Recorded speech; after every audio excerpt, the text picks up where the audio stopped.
कैसे हैं आप सब? आशा करते हैं आप सब बहुत अच्छे होंगे। तो चलिए आगे का देखते हैं। पीछे तो हम लोगों ने देख लिया है, तो 101 से स्टार्ट करते हैं। आज 101 में है अनुच्छेद 101 में स्थानों का रिक्त होना। अनुच्छेद 101 में क्या है? स्थानों का रिक्त होना। यस। अनुच्छेद 102 में है सदस्य के लिए निहर्ताएँ।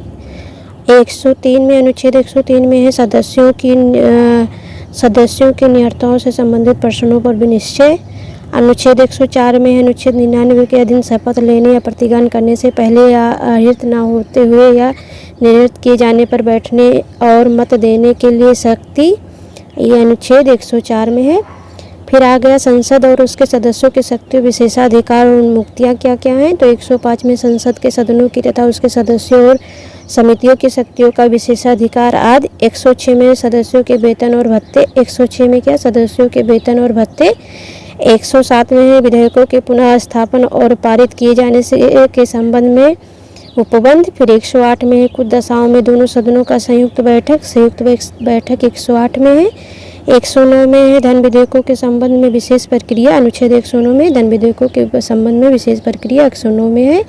अनुच्छेद 110 में धन विधेयक की परिभाषा। अनुच्छेद 110 में धन विधेयक की परिभाषा है। अनुच्छेद 111 में विधेयकों पर अनुमति 111 में है। अनुच्छेद 112 में वार्षिक वित्तीय विवरण। 112 में वार्षिक वित्तीय विवरण किसमें है? 112 में है। अनुच्छेद 113 में संसद के प्रक्रियाओं के संबंध में प्रक्रिया 113 में है। और अनुच्छेद 114 में है विनियोग विधेयक।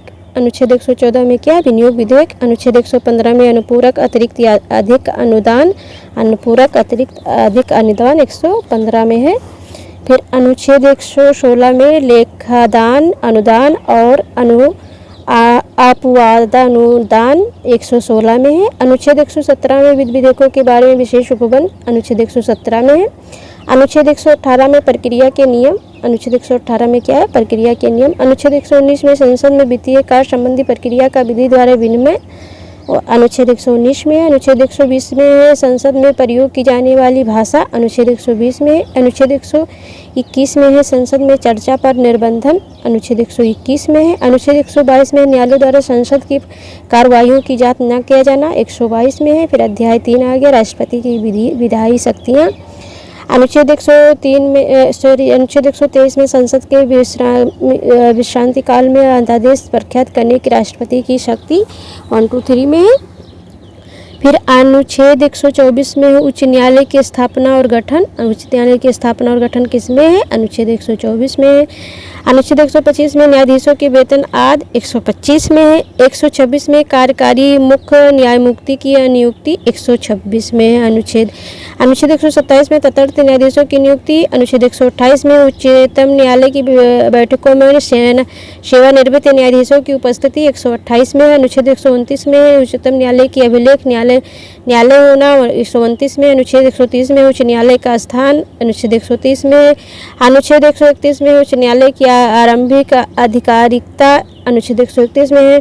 131 एक निश्चित है। अनुच्छेद 132 में कुछ मामलों में उच्च न्यायालय की अपीलों कुछ उच्चतम न्यायालय की अपीली आधिकारिकता। अनुच्छेद 132 में है। अनुच्छेद 133 में है उच्च न्यायालयों से सिविल विषयों से संबंधित अपीलों में उच्च न्यायालय की अपीली आधिकारिकता। अनुच्छेद 133 में है। अनुच्छेद 134 में है दांडिक विषयों के उच्चतम न्यायालय की अपीली आधिकारिकता। अनुच्छेद 134 में है। 134 का में है उच्चतम न्यायालय में अपील के लिए प्रमाण पत्र। अनुच्छेद 134 का में है। 135 में है विधिमान विधि के अधीन फेडरल न्यायालय की आधिकारिकता और शक्तियों का उच्चतम न्यायालय द्वारा प्रयुक्त होना। अनुच्छेद 136 में अपील के लिए उच्चतम न्यायालय की विशेष इजाजत। अनुच्छेद 137 में निर्णयों का आदेश का उच्चतम न्यायालय द्वारा पुनर्विलोकन। अनुच्छेद 138 में उच्चतम न्यायालय की अधिकारिकता की वृद्धि। अनुच्छेद 139 में कुछ रिट निकालने की शक्तियों का उच्चतम न्यायालय को प्रदत्त किया जाना 139 में है। अनुच्छेद 139 में है।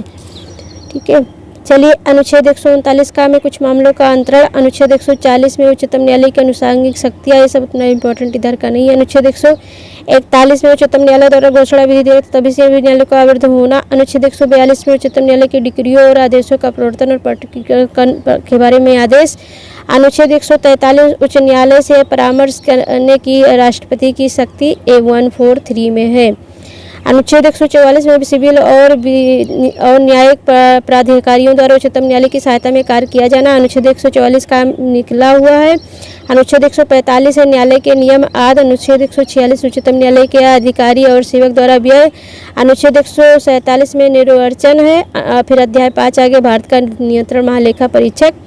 अनुच्छेद 148 में भारत का नियंत्रण महालेखा परीक्षक। अनुच्छेद 149 में है नियंत्रक महालेखा परीक्षक के कर्तव्य और शक्तियाँ क्या क्या है। 149 में है आर्टिकल 150 में है राज्य संघ और राज्यों के लेखाओं का प्रारूप। 150 में अनुच्छेद 150। अनुच्छेद 151 में है संपरीक्षा प्रतिवेदन। 151 में, तो 151 तक याद देखते हैं, फिर नेक्स्ट आगे देखेंगे। फटाफट रिवीजन हो गया और टाइम हो रहा है सुबह का। ये देखिए सूर्यदेव